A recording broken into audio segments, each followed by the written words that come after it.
Abogado Hurtado, bienvenido, buenos días, gracias por acompañarnos en Teleantioquia Noticias, Consejo de Redacción. ¿Cómo amanece, cómo está? Felipe, muy bien usted, un saludo muy especial para usted y la teleaudiencia, lo mismo para Paula, para Andrea y para todos nuestros conciudadanos en Antioquia, Medellín y obviamente en el mundo porque ya somos Teleantioquia Global. Pues estamos enfrentados al fallo esta semana. Ayer me tomó de sorpresa porque fui el último prácticamente en enterarme de la decisión del tribunal, pero ya analizado a fondo fue la misma sentencia que se había producido en la primera instancia, pues sobre lo que no es importante recabar. ¿Qué es lo que sigue? Mire, el problema es, yo lo he venido significando, que es de cuestión de incultura política. Los ciudadanos en Colombia y en mucha parte de Latinoamérica sobre todo, no nos hemos apersonado de qué es el Estado social de derecho democrático y participativo, que es la ley. Todo el mundo nos estamos quejando que la anarquía, que la inseguridad, y las personas pensamos normalmente que la inseguridad no es sino cuando nos atracan, pero hay inseguridad jurídica, y yo siempre lo he dicho desde la cátedra, que más peligrosa que la inseguridad personal es la inseguridad jurídica, porque por allí es por donde se filtran todas las pequeñas dictaduras y las tiranías. No podemos vivir sin derecho, como no podemos vivir sin aire y sin agua. Abogado Hurtado, escúcheme, le interrumpo. Usted es un experto en estos asuntos, nos lo está ratificando en este momento, pero quiero preguntarle para que a las audiencias les quede absolutamente claro cuál es su participación personal y profesional en la revocatoria del alcalde de Medellín. Hombre, Felipe, es una pregunta muy importante y yo se la agradezco porque uno pues está en las redes y uno recibe de todo en las redes, insultos, cosas muy feas, pero yo afortunadamente en los tiempos que llevo no he tenido ninguna pelea con ningún conciudadano ni con ningún prójimo y uno sabe cómo asimilar esas cosas. Mi papel en la revocatoria es muy simple. Empezó la revocatoria y yo fui uno de los primeros que planteé de que dudaba de la prosperidad de ella, en especial por una de las causales que tiene consagrada, que es el incumplimiento del programa de gobierno. Yo siempre dudé. Nunca consideré la otra opción, la otra alternativa de procedencia, que era la creciente insatisfacción ciudadana con el mandatario, o sea, un gobernador o un alcalde. Pero estuve al margen. No pertenezco al comité de revocatoria, no he estado con ningún comité de revocatoria. Mi último cargo fue en nombre del Partido Liberal como diputado de la Asamblea Departamental de Antioquia ya hace muchos años y nunca más he estado adscrito a ningún partido político, en especial porque el Partido Liberal desapareció. Entonces yo no puedo ser liberal sin partido. Entonces no tengo en este momento. Me dediqué a la academia, me dediqué a opinar, a manejar la parte filosófica del derecho y de tantas cosas que hay que pensar. Y ese ha sido mi rol. Como ciudadano lo he reiterado en todo momento en mis escritos, de que no soy uribista, de que no soy santista, no soy petrista, yo no soy de ningunista ni de ningunismo. Si a mí me dijeran, y como en un contrasentido, yo sería hurtadista, ¿cierto? Pero eso no quiere decir que yo no guarde el debido respeto por el expresidente Uribe, ni que me vaya a dedicar a atacarlo o a despotricar. No, es que no es mi estilo. Yo tendría muchos más motivos para despotricar de compañeros míos, de mucha otra gente, pero es que yo pienso que por ahí no se abre el camino que necesitamos abrir. Dialogar no es sentarse a votar corriente. Claro. Abogado, bueno, frente a este nuevo fallo, lo que nos preguntamos es si va a haber convocatoria a las urnas. La debe haber según ese fallo, pero si pueden existir aquellos temas de alargar el asunto para que finalmente no se haga. ¿Usted cree que no va a ser en esta oportunidad? Me dejan decir una cosa, pero con mucho respeto. Yo soy muy amigo tenemos muy buena amistad con David Suárez Tamayo. Yo ayer a David, él sabe cuál es mi carácter y yo conozco el de él. Entonces, pero nos hemos respetado y seguimos manteniendo una honestidad. Yo le respondí varios tweets porque David ayer quiso aplicar lo que es muy sabio en el manejo de estadísticas de fútbol. Entonces le dije que no, que es que esto no era de cálculos ni de datos, es que esto es de vivencia. Hay una cosa muy clara para mí que es lo que me determinó como ciudadano. Si yo soy ciudadano colombiano, y más como abogado, estoy sometido a la Constitución y al imperio de las leyes. Debo acatarlas, respetarlas y obedecerlas, y si no, me someto a las condignas sanciones. ¿Qué pasó con la revocatoria? La revocatoria, desde cuando yo ya asumo, posterior, me teme a ese estudio, asumo, están cumplidos todos los requisitos objetivos que establece, si mal no recuerdo, el artículo 6 y 15 de la ley 1757. O sea, el número de apoyos los certificó la Registraduría Nacional. El registrador le presentaron los estados contables y el registrador en ese momento no vio de viso a simple vista, prima facie, no vio que esos estados contables reflejaran exceso en los topes, ¿cierto? Entonces certificó, están cumplidos los requisitos constitucionales y legales para que se diera el siguiente paso. ¿Qué pasa? Alguien denuncia, porque eso es una probabilidad, una facultad que establece la ley 1757. Alguien denuncia y dice, no, los promotores se gastaron más plata, y la denuncia la debe tramitar el Consejo Nacional Electoral. Pero el Consejo Nacional Electoral no tiene ninguna facultad para impedir el avance de la revocatoria, que es donde yo con toda certeza lo digo y lo reitero hoy porque lo he dicho públicamente. Lo que pasa es que aquí todo el mundo le gusta ser magistrado, pero los miembros del Consejo Nacional Electoral constitucionalmente no son magistrados, son miembros, son empleados administrativos comunes y corrientes. Entonces, ¿qué pasa ahí? La frenan, y la frenan hasta este momento. Yo por eso ejerzo la acción de cumplimiento, y la prueba es que la desatranco. ¿Qué sigue ahora?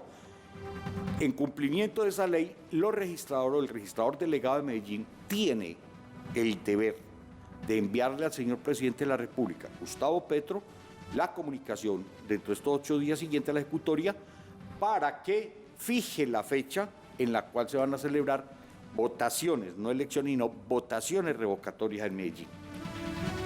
¿Cómo debe hacerse eso? La norma dice que dentro de los 2 meses siguientes, pero la Corte Constitucional dijo en la sentencia C-150 que en el último año, o sea, el 1 de enero al 31 de diciembre de 2023, no habrá ni votaciones revocatorias ni elección. Eso lo dijo la Corte. Yo lo acato, pero no es definitivo, es un precedente de constitucionalidad, pero yo pienso que la Constitución tiene un derecho fundamental para los ciudadanos. Primero que todo, la soberanía reside en el pueblo. Eso es un concepto muy importante. Y lo segundo es que la revocatoria como mecanismo de participación democrática es la facultad que tienen los ciudadanos de ejercer control político sobre las autoridades. Abogado, un asunto. Ahora que usted habla de los tiempos y eso es bien importante, ¿podría entonces, o para que pudiera cumplirse esa votación revocatoria, tendría que hacerse en el año 2022, no podría ser en el año 2023? Yo he planteado, y en principio como abogado, porque mal haría en subvertir la disposición previa, salvo mejor criterio. Yo pienso que hasta el 31 de diciembre, en términos normales, estaríamos listos a hacer la revocatoria. Hasta ese día se podría convocar para hacer votaciones revocatorias conforme a lo decidido en la sentencia C-150. Pero si es por la ley y en aras de la prevalencia del derecho fundamental de elegir, de ser elegido y de revocatoria que tenemos y de ejercer el control político, y además en cumplimiento de otras sentencias de constitucionalidad de la Corte Constitucional que han dicho que la democracia participativa es expansiva y no puede ser regresiva, para mí, si el señor presidente de la República realmente va a cumplir con el juramento que hizo cuando tomó posesión, de cumplir con la Constitución, defender la ley, prometer al pueblo tantas cosas, yo pienso que incluso hasta enero más o menos del 2023 se podría realizar elecciones revocatorias. Eso es otra tesis y para manejarla en su momento. Pero yo pienso que mínimamente hasta el 31 de diciembre, en términos, digamos, los llanos, sin mucho conflicto, tenemos tiempo para que se señale. Pero quedamos dependiendo de la voluntad y la decisión del presidente de la República. Pero no voluntad, ahí es donde viene una cuestión importante. A ver, los servidores públicos, y el presidente es un servidor público, son responsables no solamente por omisión, por acción o omisión, sino por extralimitación en el ejercicio de sus funciones. Si el señor presidente no cumple, no es que la registraduría le esté diciendo al presidente, no, hágame esto, no, señor, estamos cumpliendo el camino de la ley.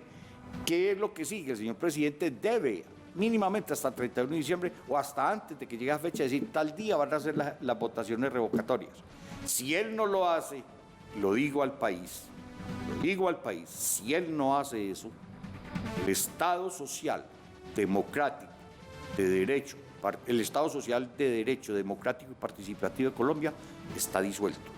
Y con absoluta seguridad estamos en la anarquía. Yo soy de los que sostengo que desconocido, abrogado un solo artículo de la Constitución, está derogada la totalidad de la Constitución. Abogado, aquí hay una claridad importante. Hasta diciembre, o como usted lo dice, en caso de que se estudie otra alternativa, hasta enero se realizaría la votación revocatoria, es decir, por el sí o por el no. Correcto. ¿Se va o se queda el alcalde Daniel Quintero? ¿Y quién sería su reemplazo? Porque ya no se puede hacer elecciones.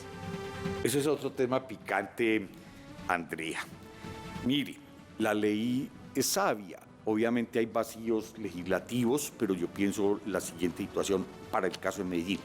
Supongamos que se dé la votación revocatoria y que la ciudadanía de Medellín, 160.000 ciudadanos de 315.000 que deben sufragar, dicen sí, se revoca al alcalde Daniel Quintero. Entonces ya no habrá elección de nuevo alcalde, posiblemente. No habrá elección de alcalde de reemplazo. Pero para el último periodo habrá designación de un alcalde encargado. ¿Quién lo va a designar? Lo debe designar el señor presidente de la República provisionalmente, como pasó la vez pasada que hicieron tanto escándalo con una cosa simple. Con el encargo de Juan Camilo lo Restrepo. encargado mientras alguien presenta de una terna el que ha de terminar el periodo. Pero aquí hay un problema y vuelvo y se lo advierto a Medellín.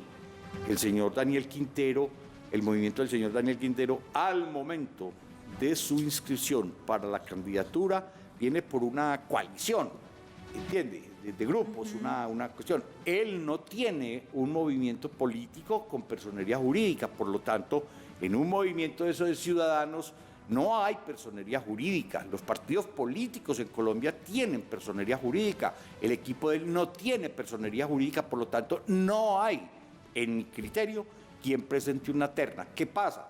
El señor presidente de la República puede decir, el que encargué se continúa hasta terminar el periodo o nombra a otro. Ya verá él si es del mismo equipo o de otro equipo político. Es mi criterio y es una visión amplia del derecho en sentido democrático. ¿Por qué? Porque si yo no me acomodo a la ley, yo no puedo obtener todos los beneficios de la ley, estaríamos en desventaja. ¿Sí? Yo me voy a volver aquí un poquito en esta conversación. Ya usted nos ha explicado más o menos qué podría pasar, cuál es ese escenario, pero frente a esos argumentos que usted plantea de por qué se siguió todo este proceso, menciona la insatisfacción ciudadana. ¿Cuáles fueron como esas pruebas para realizar todo el proceso frente a que existe una insatisfacción con Porque el además alcalde? advierte el abogado que el Claro. asunto, por lo menos en el análisis personal que él vio inicialmente, no pasaba por el incumplimiento del plan de desarrollo, que es con lo que tienen que cumplir los mandatarios. Es su obligación. Ahí hay una cosa, Paula, muy interesante. Mire, no hemos asimilado en Colombia lo que es el Estado social de derecho pues, democrático y participativo. Si algo cambió en relación con la Constitución o el Estado liberal, demoliberal que teníamos antes, fue con la Constitución del 91, donde se amplió, ya se pasó de una democracia simplemente representativa a una democracia participativa, donde el ciudadano común y corriente, el alpargatócrata que llamo yo, podemos participar en las tomas de decisiones del gobierno, del Estado, porque nos van a afectar en el bien común. Entonces, en ese sentido, no hemos entendido la significación que tiene el programa de gobierno. El programa de gobierno no es ese mismo discurso veintejuliero que incluso yo en mis años juveniles me eché en nombre de mis cosas. Entonces ya no es lo mismo hacer el puente donde no hay río, no importa, también le hacemos el río, ¿cierto? Entonces ya no era eso, es concreto. ¿Qué va a hacer? En distintos ejes, dentro de un contexto. ¿Cuál? El de la seguridad humana. El de la seguridad humana inicialmente tiene 7 vértices, pero hoy los podemos expandir a muchos otros vértices. Entonces, voy a hacer esto, voy a aplicar estos recursos, los voy a obtener así. Es decir, hay una especie de preplaneación y un compromiso. Ese programa de gobierno se tiene que consolidar cada 4 años en el Plan de Desarrollo Económico y Social. Yo he venido insistiendo en Medellín como docente que fui en Derecho Urbanístico y he dicho que el plan de desarrollo, el programa de gobierno, el plan de desarrollo y el POT es una vaca que todos deslechan, porque son más los asuntos de interés económicos en la infraestructura y tantas cosas, y yo pienso que ya cemento es necesario y muchas cosas son necesarias, pero hemos tal vez pintado las fachadas de las casas y los techos en las comunas y se ven muy lindos desde el aire, pero adentro no sé. Cuando digo adentro, es adentro de cada ciudadano, de cada persona, si el Estado se ha tocado esa parte de la familia y todas esas cosas. Entonces, el voto programático es eso. Cuando usted no cumple con su programa de gobierno, los ciudadanos que lo eligieron tienen el derecho a revocarle el mandato. Entonces, no es solamente por el incumplimiento del programa, ¿cierto? Es una de las causales, sino por la insatisfacción. En el caso mío concreto, por otras razones, yo empiezo a ver la insatisfacción y empieza a crecer en mí. Es más, a mí me pareció sorpresivo cuando la posesión, que fue más importante el discurso de la señora Diana, que fue prácticamente la que tomó posesión, la del alcalde en esa época, recordémoslo, y a mí me pareció muy interesante porque aprendí desde muy niño, que decía mi abuelo, que detrás de cada gran hombre hay una gran mujer, o que detrás gran bandido hay una mujer también muy bandida. Pero yo vi como que animosidad, humanismo en esa dirección. Pero cuando fueron avanzando las cosas y empecé a ver el lenguaje del doctor Daniel frente al trato a Medellín, yo sí me sentí profundamente lesionado porque soy un hombre que he honrado la palabra, sé del poder de la palabra, es uno de los temas que me apasionan poder hablar. Porque si no podemos hablar, no podemos entendernos, y si no podemos entendernos, no podemos ni siquiera juntarnos. Y conversar es lo que estamos haciendo a esta hora con el abogado Nelson Hurtado Obando, responsable, profesional responsable, vía acción de, digámoslo así, recanalizar el proceso de revocatoria, y ahora hay un fallo del Tribunal Administrativo de Antioquia. Hay un par de preguntas finales, pero antes recuerden que la opinión del día, la pregunta que hacemos tipo sondeo como para medir un poquito ustedes qué están pensando de ciertos asuntos, tiene que ver con esto. Vamos a revisarlo, a ver qué está pasando en las redes en este momento.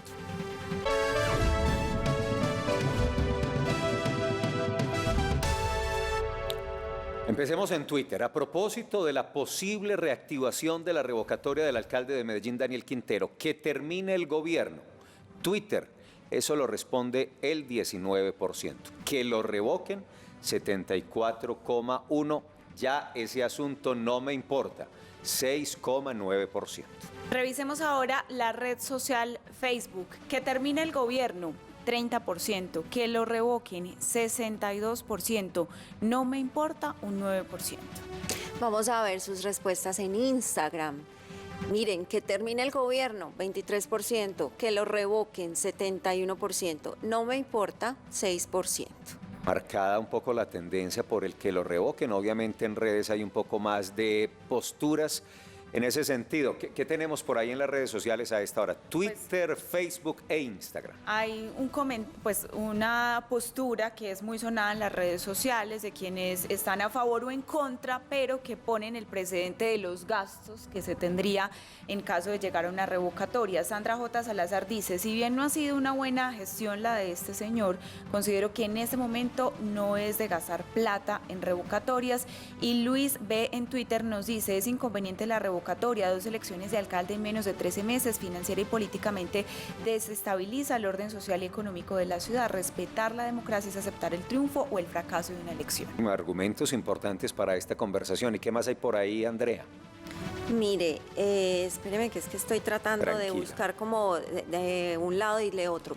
Dice, por ejemplo, Nestra, que lo revoquen y salga de una para la cárcel. Eso dice Nestra. Y Edward dice, la ciudad no se merece este alcalde que la abandonó, solo se ven basuras, que a pesar de nuestra ciudad, que ha sido ejemplo en Colombia y el mundo, la izquierda no sirve para nada. Y dice Piedad Ruiz, casi que no. Gracias por participar. Abogado Nelson Hurtado Bando, le voy a pedir con fines pedagógicos una respuesta en el siguiente sentido. Le voy a pedir que abandone su papel como el abogado que vía una acción logró que se retomara y que se diera este fallo del Tribunal Administrativo de Antioquia. Póngase como abogado experto en estos asuntos del otro lado. Ante este fallo, ¿qué alternativas, qué posibilidades de reacción, de sacarle o de buscar alternativas diferentes a lo que usted está informando esta mañana en el Consejo de Reacción tiene el equipo de la Alcaldía de Medellín, tiene Daniel Quintero en este momento? Si usted fuera el asesor de Daniel Quintero, usted le diría, haga lo siguiente. Yo, Felipe, ayer lo escribí en Twitter, este fallo contra este fallo no procede ya ningún recurso ordinario. Y cualquier recurso extraordinario sería creación del neoconstitucionalismo progresista que pulula en Latinoamérica. Sería una cuestión dilatoria, pero cualquiera de ellos que interpusieran, ¿cierto?, un extraordinario, no va a detener el cumplimiento y la ejecución de la orden de los magistrados. ¿Cuál sería un recurso extraordinario no constitucional o neoconstitucional, como usted le llama? Es decir, lo que pasa es que son de otros fondos, de otros escenarios, pero no solamente lo advertimos los ciudadanos, uno ve que en el país hay una gran inseguridad jurídica. Y a mí me preocupa, por ejemplo, en esa inseguridad jurídica, lo que decía Andrea ahora de la opinión de un ciudadano, de que es que se va a gastar mucha plata. Yo sí invitaría a la gente, a la ciudadanía, a mis prójimos, a reflexionar. Si tal vez el pensar tanto en el dinero, tanto, por todo pensamos en el dinero, de la administración, de la cosa pública, del erario. Entonces, tal vez, ¿cuándo vamos a solucionar los problemas que son de fondo? El problema que tenemos aquí es un problema de anomia. Aquí a la gente no le interesa y no la plata. Pase por encima del otro, consiga plata. Tumbe al otro, haga plata. Domiciliaria, todas esas cosas. No, yo pienso que aquí no es el costo que valga una revocatoria. El costo no es económico, el costo es humano, el costo es político, el costo es en dignidad, el costo es en libertad. Estoy pensando como mero ciudadano. Sin desconocer que vale plata. Obviamente. Porque una votación revocatoria es un proceso logístico que vale mucha plata. Obviamente, pero yo pienso que los colombianos, entonces ahí es donde estamos. ¿Nos gusta o no nos gusta la democracia? ¿Queremos vivir en libertad y con dignidad y con autonomía o vamos a seguir pensando del dinero? Lo mismo pensaban en Cuba, pensaban en Nicaragua, pensaban en Venezuela, pensaban en Chile, la más reciente, una de las más recientes, y piensan lo que están pensando los brasileños. Y no es que Bolsonaro haya sacado a la gente a la calle. Abogado, antes de la última pregunta de Andrea, un asunto que me quedó patinando. Violar, si supuestamente o posiblemente se violó el tope de inversión para la recolección de las firmas y en el proceso de avanzar con esta revocatoria, violar ese tope de inversión no frena. Usted ya explicó y expuso algo a propósito, pero yo quiero insistir en eso. Violar supuestamente ese tope no frenaría el proceso revocatorio, porque es que se invirtió más de lo que la norma permite, supuestamente. Muy buena pregunta, y me parece que esto es importante porque creo que ha sido el núcleo de la discrepancia en la ciudadanía. Mire, una cosa, hay dos leyes estatutarias en Colombia. La ley 1454, que es la ley electoral, que es la que regula todo lo que es la elección de alcaldes, concejales, gobernadores, diputados, representantes, todas esas cosas. Y esa ley dice que cuando un representante, un senador, un alcalde violan los topes de campaña que los fija cada año el Consejo Nacional Electoral, lo consagra la Constitución y dice que violar esos topes de financiación de la campaña conlleva la pérdida de la investidura. Y ustedes ven cada rato el Consejo de Estado, perdió la investidura tal senador, tal representante. Esa es la ley estatutaria electoral. Pero la ley estatutaria de participación democrática 1757 simplemente dice que cualquiera podrá elevar una denuncia ante el Consejo Nacional Electoral por exceso de los topes.